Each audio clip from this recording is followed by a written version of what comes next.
Hello guys, welcome back to my YouTube channel teaching world classes. आज हम पढ़ने वाले हैं second part of comparative statement. Previous video में आपने देखा था, हमने फर्स्ट पार्ट स्टार्ट किया था कंपैरेटिव स्टेटमेंट का। तो आज हम उसका लास्ट पार्ट कर रहे हैं जिसमें हम इस चैप्टर को फिनिश करेंगे। Clear? Comparative statement and common size statement. Previous video में आपने देखा, हमने कंपैरेटिव स्टेटमेंट को समझा था। कंपैरेटिव स्टेटमेंट होता क्या है? कंपैरेटिव स्टेटमेंट में हम कंपेयर करते हैं टू और मोर आइटम्स में। जैसे आपको एक कंपनी की स्टेटमेंट्स गिवन है, कंपनी की स्टेटमेंट गिवन है, तो आप उसमें कंपेयर कैसे करेंगे? कंपेयर करते हैं हम जब आपको प्रीवियस ईयर और करंट ईयर की इंफॉर्मेशन गिवन होती है, उसमें आप कंपेयर करते हैं। Clear? That is comparative statement. Comparative statement होता किसमें? बैलेंस शीट करेंगे आप और प्रॉफिट एंड लॉस करेंगे, जिसको आप statement of profit and loss बोलते हैं। आगे आज हम पढ़ने जा रहे हैं common size statement. What is common size statement? आपको नाम से ही पता चल रहा है, कुछ कॉमन लेना है आपको। यहाँ पर कंपेयर नहीं करना। कंपैरेटिव में कंपेयर किया था, यहाँ पर कॉमन साइज में हम कुछ कॉमन लेने वाले हैं, जिसके बेस पर हम इनको स्टेटमेंट प्रिपेयर करेंगे। फर्स्ट ऑफ ऑल हम पढ़ते हैं what is common size statement. Common size statement, in this statement amount of individual items, जो भी आप एक एक आइटम लेंगे, दैट इज लायबिलिटीज है, बैलेंस शीट में जाते हैं तो आपके ट्रेड पेबल्स है, करंट लायबिलिटीज है, नॉन करंट लायबिलिटीज है, सबको आप इंडिविजुअल आइटम में कंसीडर करेंगे। उनको किसी से कंपेयर नहीं करना, किसी से लिंक नहीं करना। आपको इंडिविजुअल एक बैलेंस शीट भी गिवन हो सकती है और 2 इयर्स की बैलेंस शीट भी गिवन हो सकती है। या फिर आप कह सकते हो कि 2 बिजनेस में कॉमन लेकर हम स्टेटमेंट प्रिपेयर कर रहे हैं, कोई भी 2 बिजनेस गिवन हो सकते हैं।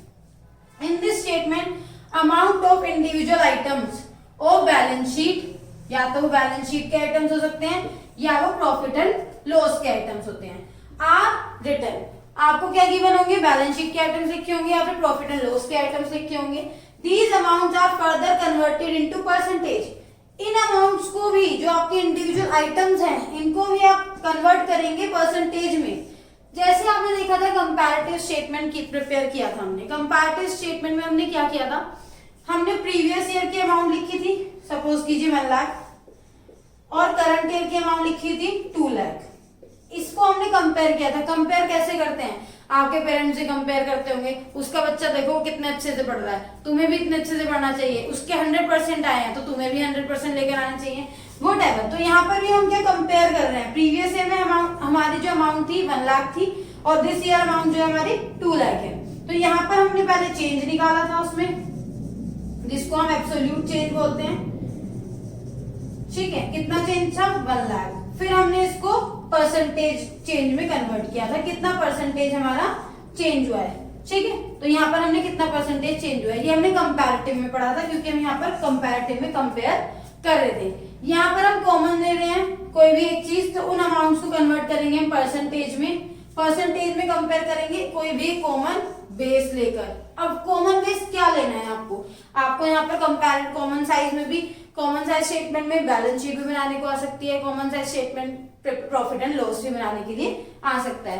तो उन दोनों में आपको कॉमन बेस क्या लेना होगा? हम कॉमन बेस समझते हैं। कॉमन बेस क्या लेना है? कंपैरेटिव में आप बैलेंस शीट बनाए, कंपैरेटिव बैलेंस शीट, या फिर आप comparative statement of profit and loss prepare करें। दोनों ही में ही आपको यही चीज फॉलो करनी है, यही पैटर्न आपका रहेगा, absolute change and percentage change. उसमें आपको कोई ट्रीटमेंट अलग करना ही नहीं है। 2 ही आइटम्स फाइंड करने होते हैं, एब्सोल्यूट चेंज फाइंड करना होता है और परसेंटेज चेंज आप फाइंड करते हैं। अब हम यहाँ पर देखते हैं what is common base. Common base क्या लेंगे आप? बहुत सारे बच्चे कंफ्यूज हो जाते हैं, कंपैरेटिव और कॉमन साइज को मिक्स कर देते हैं। तो आपको मिक्स नहीं करना है, नाम से पता चल रहा है कंपैरेटिव में कंपेयर करना है, कॉमन साइज में कोई भी कॉमन बेस लेके उसके बेस पर परसेंटेज आपको फाइंड करनी है। Clear? What is common base? Common base is the revenue from operation. Common base क्या होगा आपके लिए? Revenue from operation. और ये सभी जानते हैं revenue from operation balance sheet का पार्ट नहीं है, वो statement of profit and loss का पार्ट है। तो जब आप statement of profit and loss prepare कर रहे होंगे, statement of profit and loss, तो प्रॉफिट एंड लॉस बनाते टाइम आप कॉमन क्या लेंगे? Revenue from operation. Revenue from operation को क्या बोलते हैं? हम नेट सेल्स बोलते हैं। ठीक है, नेट सेल्स मतलब सेल्स माइनस सेल्स रिटर्न। तो रेवेन्यू फ्रॉम ऑपरेशन से आप सारी परसेंटेज को कैलकुलेट करेंगे, किसमें? Statement of profit and loss में। आगे बढ़ते हैं। यहाँ पर भी ये बताया statement of profit and loss में आप कॉमन बेस क्या लेंगे। Second, total of assets and total of equity and liabilities, जो आपकी बैलेंस शीट होगी। अब आप सभी वेल नोन है, यहाँ पर जानते हैं कि एसेट और लायबिलिटीज किस चीज में फाइंड होता है। एसेट और लायबिलिटीज बैलेंस शीट में गिवन होता है। तो जब भी आप common size balance sheet prepare कर रहे होंगे, कॉमन साइज बैलेंस शीट में कॉमन क्या रखेंगे, लायबिलिटीज और एसेट्स का टोटल जो भी होता है। और आपको पता है एसेट्स और लायबिलिटीज का टोटल इक्वल होता है। जो भी बैलेंस शीट बनती है आपकी, सोल प्रोप्राइटर में आप ऐसे बनाते थे, दिस इज लायबिलिटी साइड और दिस इज एसेट साइड। और आपके बिजनेस की एसेट्स 4 लाख है तो बिजनेस की लायबिलिटीज भी 4 लाख होंगी, बोथ आर सेम। ठीक है, जब ये भी 4 लाख है, ये भी 4 लाख है, तो यहाँ पर टोटल ऑफ एसेट्स और टोटल ऑफ लायबिलिटीज से ही आप कॉमन बेस लेकर परसेंटेज फाइंड करेंगे। और statement of profit and loss में आप रेवेन्यू फ्रॉम ऑपरेशन को कॉमन बेस कंसीडर करेंगे। तो यहाँ पर तो हमने समझा कॉमन साइज स्टेटमेंट क्या होता है। कॉमन साइज में आप कॉमन बेस लेकर आप परसेंटेज फाइंड करते हैं इंडिविजुअल आइटम्स की। इंडिविजुअल आइटम्स वो बैलेंस शीट के भी हो सकते हैं, वो आपके प्रॉफिट एंड लॉस के भी हो सकते हैं। जो भी आपको प्रिपेयर करने के लिए एग्जामिनर ने बोर्ड में कहा है वो आप प्रिपेयर करेंगे। कॉमन बेस क्या होता है ये हमने समझा। Common base statement profit and loss में रेवेन्यू फ्रॉम ऑपरेशन होता है कॉमन बेस, और बैलेंस शीट में total of assets and total of liabilities का टोटल होता है कॉमन बेस। क्लियर। अब इसको ही हम एक क्वेश्चन से समझते हैं। एक छोटा सा एग्जांपल हम करते हैं statement of profit and loss का, और एक करते हैं बैलेंस शीट का। कॉमन साइज का एग्जांपल लिया हमने, common size statement of profit and loss. अब आप समझेंगे कि हम कॉमन साइज स्टेटमेंट को कैसे प्रिपेयर करते हैं, क्या कॉमन लेना होगा हमें। तो सॉल्यूशन करते हैं। यहाँ पर आपको पता है आप क्या बना रहे हैं, common size statement of profit and loss.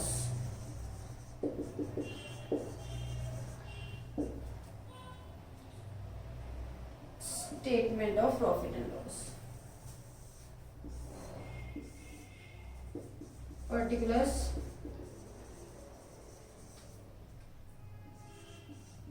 2011-2012, percentage of 2011, percentage of 2012।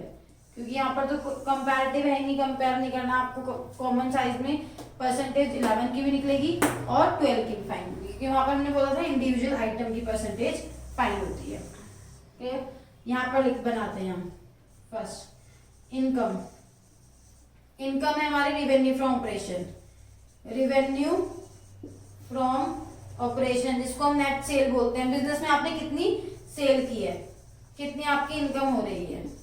Revenue from operation 2011 की है हमारी 16 लाख एंड 2012 की है हमारी 20 लाख। ठीक है, फिर हम क्या करते हैं, टोटल करते हैं इनकम का। अगर आपकी कोई अदर इनकम होती है तो आप इसमें ऐड कर सकते हैं अदर इनकम, बट आपकी कोई अदर इनकम है नहीं, तो टोटल इनकम हमारी कितनी हो जाएंगी, सेम एज 16 लाख आपकी टोटल इनकम है और 20 लाख आपकी 2012 की है। सेकंड हम लेते हैं एक्सपेंसेस। एक्सपेंसेस में आते हैं हमारे employee benefit expense, employee benefit expense और अदर एक्सपेंसेस। ठीक है, तो हम यहाँ पर देखते हैं हमारे एक्सपेंसेस कितने हैं। 8 लाख के प्रीवियस ईयर के एक्सपेंसेस हैं, 2 लाख के अदर एक्सपेंसेस हैं। यहाँ पर देखते हैं हम 10 लाख, ये 2012 है, ये 2011 है। पहले आप प्रीवियस ईयर लेते हैं, देन करंट ईयर लेते हैं। 10 लाख और 1 लाख, फिर आप इसका भी टोटल करते हैं, दैट इज टोटल एक्सपेंस। कितने हो गए total expense, 10 lakh and that is 11 lakh. Double underline से क्लोज करते हैं आप टोटल एक्सपेंसेस को भी। अब आप ये बताएंगे प्रॉफिट कितना हुआ। आपने टोटल इनकम अर्न की है 16 लाख और टोटल एक्सपेंसेस हुए हैं 10 लाख। तो थर्ड कॉलम में बताएंगे हम प्रॉफिट बिफोर टैक्स, कितना हमारा प्रॉफिट हुआ है टैक्स देने से पहले, क्योंकि आप जितना भी प्रॉफिट अर्न करते हैं बिजनेस में उस पर आपको टैक्स पे करना होता है गवर्नमेंट को। 16 minus 10 lakh that is 6 lakh का आपको प्रॉफिट हुआ है प्रीवियस ईयर में, और 9 लाख का प्रॉफिट हुआ है आपको करंट ईयर में। ठीक है, तो आपका ये हो गया 9 लाख की आपकी करंट ईयर के प्रॉफिट है और 6 लाख का आपका प्रीवियस ईयर का प्रॉफिट है। अब आपको परसेंटेज फाइंड करना है। तो मैंने आपको बताया था प्रॉफिट एंड लॉस में हमारा कॉमन बेस क्या रहेगा, रेवेन्यू फ्रॉम ऑपरेशन। हमारा इसमें कॉमन बेस क्या रहता है, रेवेन्यू फ्रॉम ऑपरेशन। जब भी आप परसेंटेज निकालेंगे कोई भी, रेवेन्यू फ्रॉम ऑपरेशन, ठीक है। नेट सेल्स को आप कॉमन बेस रखेंगे। तो यहाँ पर आपकी 2011 की परसेंटेज फाइंड करते हैं। तो 10 lakh 16 lakh into 100 divide by 16 lakh, 16 lakh into 100 divide by 16 lakh. तो फर्स्ट परसेंटेज ऑलवेज आपकी 100% ही आएगी। ये भी 100% रहेगा और ये भी 100% रहेगा, क्योंकि आप इन्हीं को खुद से ही डिवाइड करेंगे। सेम ये भी 100%, ये भी 100%। इस पर आते हैं 8 lakh into 100 divide by 16 lakh, 8 lakh into 100 divide by 16 lakh.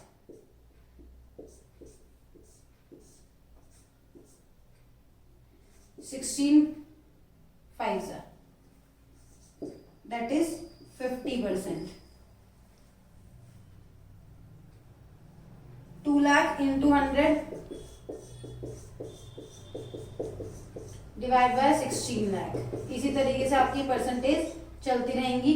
ठीक है, और इसकी एक बात कर लेते हैं हम 2012 की। 10 lakh into 100 divide by 20 lakh. पहले ऊपर वाली ये वाली करके दिखा देती हूँ मैं आपको। 20 lakh into 100 divide by 20 lakh. तो फर्स्ट आपकी सेम आ जाएगी। नेक्स्ट करते हैं 10 lakh into 100 divide by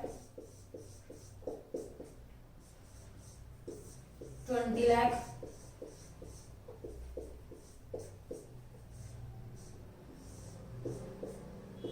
$50 1 lakh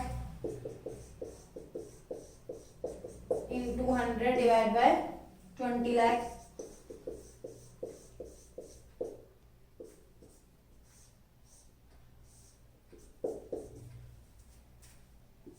5%। तो ये आपका कितना हो जाएगा, ये 11 लाख है। सभी की परसेंटेज आप फाइंड करेंगे। 11 lakh into 100 divide by 20 lakh, 55% आ जाएगा आपका ये। ठीक है, फिर ये वाला फाइंड करेंगे आप। 9 lakh into 100 divide by 20 lakh.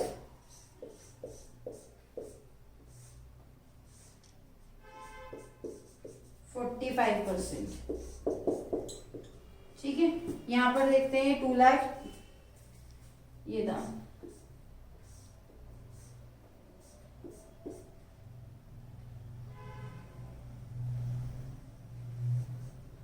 Twelve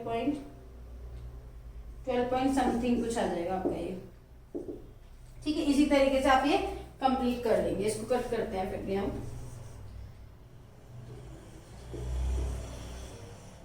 200 divide by 16,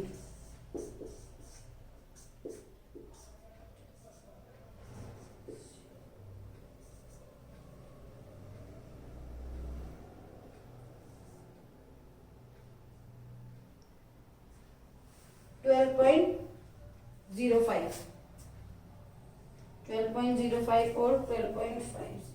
एक second,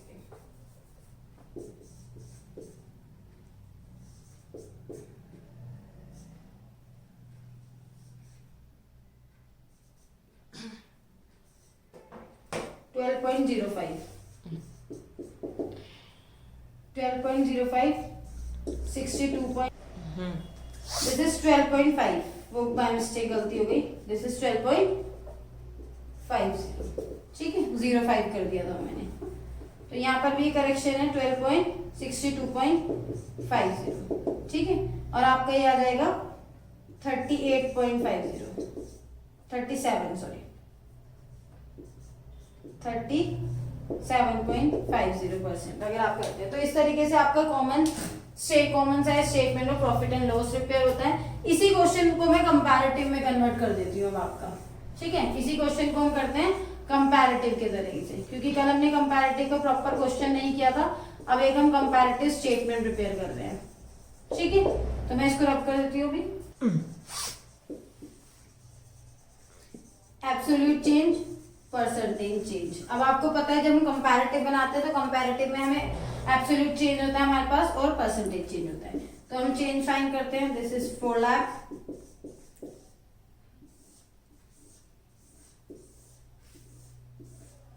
this is also 4 lakh,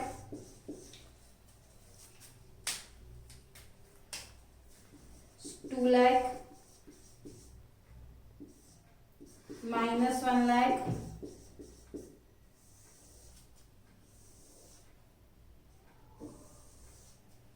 -1 lakh। मैं इनके चेंज फाइंड कर रही हूँ। 3 लाख। परसेंटेज फाइंड करेंगे 4 lakh into 100 divide by 16 lakh. 4 lakh into 100 divide by 16 lakh.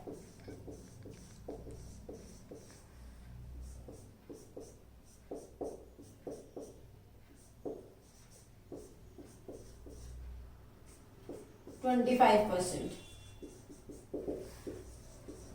This is 25%। 2 lakh into 100 divided by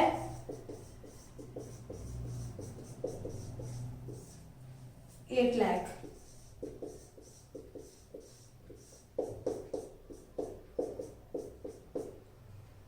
Two hundred divided by 8।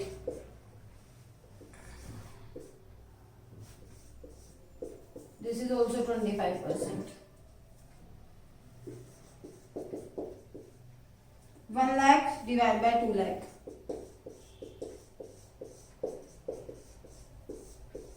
ये तो 50% है, बट माइनस का 50% है। 1 लाख डिवाइड बाय 10 लाख करेंगे तो 10%। 1 लाख डिवाइड बाय 10 लाख तो 10% है, ठीक है। 3 लाख डिवाइड बाय 6 लाख 50% है, ठीक है। इस तरीके से आपका कंपैरेटिव स्टेटमेंट बनता है। ये मैंने बनाया है कंपैरेटिव स्टेटमेंट। ये जो भी हमने प्रिपेयर किया है ये कंपैरेटिव था, इससे पहले हमने कॉमन साइज किया था। This is comparative statement of profit and loss, और इससे पहले हमने common size statement of profit and loss किया था। अगर आपको इन दोनों क्वेश्चन में कोई भी डाउट है तो आप मुझे कमेंट बॉक्स में मैसेज कर सकते हैं। बैलेंस शीट बनाने में कोई इश्यू है, वैसे बैलेंस शीट ऐसे ही बनेगी, उसमें इतना कोई फॉर्मेट नहीं होता, उसमें तो जैसे आपको गिवन है वैसे ही आप करते रहेंगे, ठीक है। तो इसमें आपको profit and loss most of the times exam में आया गया है, जो आपसे पूछा गया है वो कंपैरेटिव हो सकता है, वो कॉमन साइज हो सकता है। बैलेंस शीट में आपको जैसे गिवन है वैसे ही आपको बस 2 कॉलम्स ऐड करके लिखने हैं। कॉमन साइज है तो दोनों कॉलम की परसेंटेज, यानी कि प्रीवियस ईयर की भी और करंट ईयर की भी, और अगर कंपैरेटिव करते हैं आप तो एब्सोल्यूट चेंज और परसेंटेज चेंज, ठीक है। आई होप आप सभी को ये वीडियो समझ अच्छी लगी होगी और समझ में आया होगा जो मैंने समझाया है। कोई भी डाउट है आप कमेंट बॉक्स में मुझे मैसेज करके पूछ सकते हैं। इनके जो फॉर्मेट है मैं आपको टेलीग्राम चैनल पर पीडीएफ बनाकर भेज दूंगी, जो इंपॉर्टेंट क्वेश्चंस है वो भी आप वो क्वेश्चन सॉल्व कीजिएगा। अगर आपको मेरी ये वीडियो पसंद आई हो तो मेरी वीडियो को लाइक कीजिए, शेयर कीजिए और ज्यादा से ज्यादा सब्सक्राइब कीजिए। Thank you.